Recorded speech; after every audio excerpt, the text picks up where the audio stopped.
Hey, coach, and welcome back to the show. I'm Candy Motzek, and I help good coaches with great skills finally start signing clients.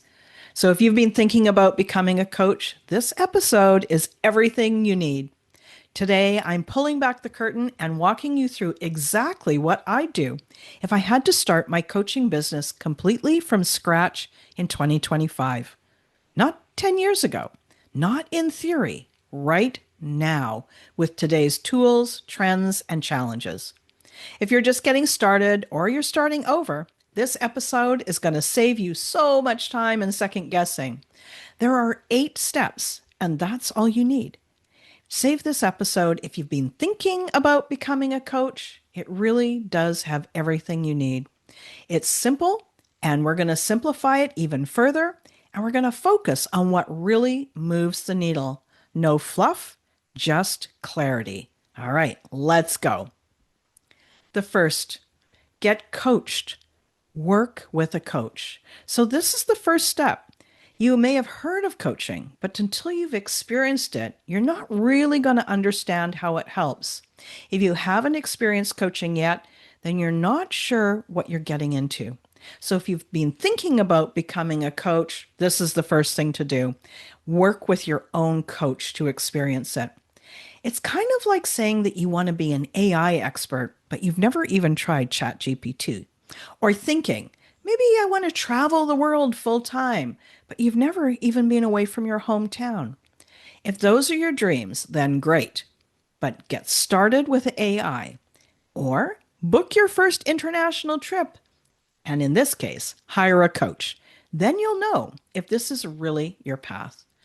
Coaching helps you get more of what you want and less of what you don't.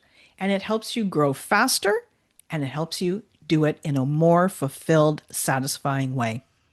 So once you've experienced it for yourself in your life, that amount of growth and transformation, once you see that, you're probably going to be hooked. But you may also realize this isn't exactly what you thought it was. I worked with tons of new coaches. I know it can be tough to choose a coach. If you've never experienced coaching before and you're looking for a coach, reach out to me. I'd be happy to refer you to one of my current or past clients.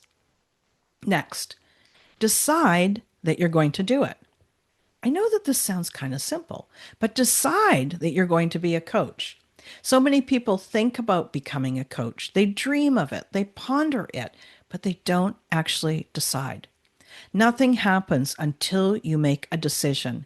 And if you've been waffling back and forth, then this is your sign to dive in. Your life is waiting for you. Heck, I was one of those people that was in indecision for years. I thought about it, I dreamed about it, but I didn't actually do it for years. So, you're not alone if this is you. But if you're hearing me, this is your sign. Remember that if this is on your heart and mind, then it probably means that you are ready to make that decision. Next, build basic coaching skills. All right, now you've experienced coaching and you're motivated. You're probably kind of all fired up about this too. Now I want you to know coaching is a profession. But that doesn't mean that you need a full blown expensive certification to get started. But what you do need are some foundational skills. Skills like deep listening and knowing how to ask powerful questions and knowing how to hold space and be present with your client. If you care about helping people and you're willing to learn as you go, then you're already on the path. So before we even talk about all the other things like tools and packages, start by developing your coaching mindset and skills and practice them in real conversations. You're not going to be perfect. You're aiming to be present. That is what makes a great coach. The next step, decide what you're offering. Your first offer doesn't need to be fancy. Forget these 3 tiered packages or sales funnels or year-long programs, and don't name your program like it's got to be some best-selling novel. Instead, focus on solving one real problem for one type of person. Could sound something like this. 5 coaching sessions It could sound something like this: 5 coaching sessions to help you feel clear and confident about your next career move. Or maybe 5 sessions to help you finally create boundaries and put yourself first. You see those? That's enough. This offer becomes your launch pad. This is not going to be you for forever, but this is a great way for you to start. It's what you talk about, what you offer, and how you start coaching for real. Step number 5, adopt a successful coach's mindset. You're not trying to be a coach. You are a coach. This is about identity and how you identify yourself. So start showing up as someone who helps people as a coach now. You don't need somebody else's permission. We've been trained to wait for approval and permission, but this is a different world. The only person who can give you permission is you. That can feel freeing, or it might make you feel a little bit nervous. Either way, becoming a coach, signing clients, creating a business that you love is up to you. The day that you decide to own your own value is the day that things begin to shift. So start by saying it out loud.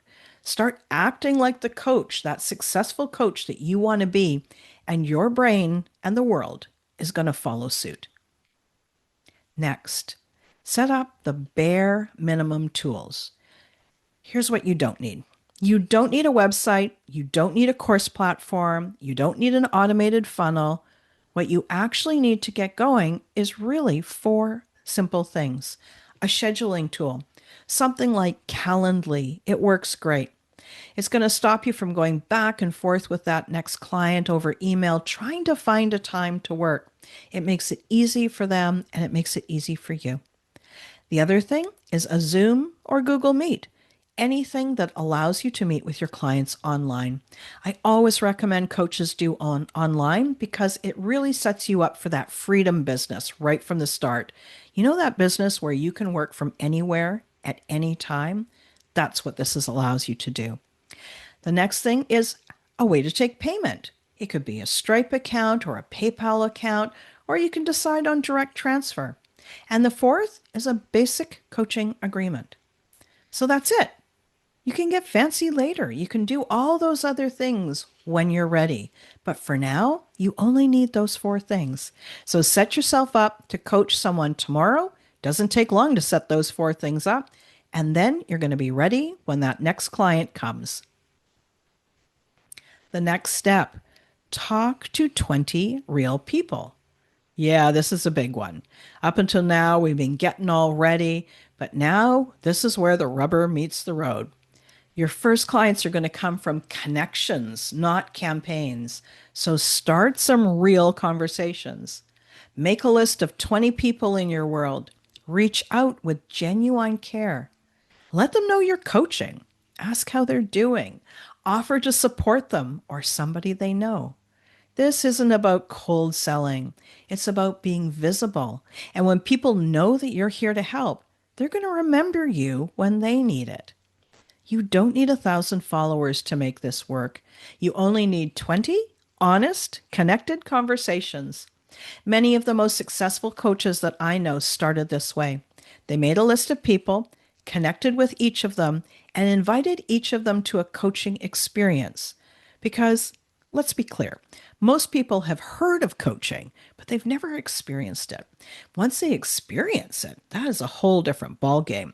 Here's what I know, is that people love coaching. And once they've had a little bit of it, most of them want more. So now you understand why I suggest this as the most effective and efficient way to build a coaching practice. Next step, you don't need 30 hours a week to start your business. You need 10 intentional hours. Here's how I'd use them. 5 hours for coaching sessions once you're booked, and 5 hours for visibility, outreach, marketing, working with your own coach, and other business building things. Now, before you're booked with clients, use that 5 hours of client time to start conversations, practice your messaging, grow your skills, connect with potential clients. Block those 10 hours off in your calendar now. If you need to, you can use this as your reminder. You can pause this episode, block off the time, and then come back to me. So, did you do it? Have you blocked off that time? Good work. All right. Now, protect this dedicated time like it matters because it does. This is going to give you peace of mind and keeps your business from getting lost in the chaos of daily life. All right. We've done it. So let's recap the exact steps that I would take if I had to start from scratch again. The first, get coached, experience coaching. Then decide that I'm going to do this. Make a decision. Third, build my coaching skills with confidence. Fourth, create one clear client-focused offer. Then step into that mindset of a successful coach. Set up the bare bones of tools. Have 20 real conversations. And finally, block 10 hours per week to work on your business. You don't need to do all the things. You just need to do the right things, and you need to do them consistently. And now, if you're ready to take that first step, I've got something that's going to help you. It's called the Coach Starter Toolkit, and it includes a list of everything you actually need to begin. There's no fluff, there's no overwhelm, just a clear, confidence-boosting checklist to get you going today. You can grab it using the link in the show notes, and I hope it's helpful for you. Let's keep this simple, and let's get you coaching.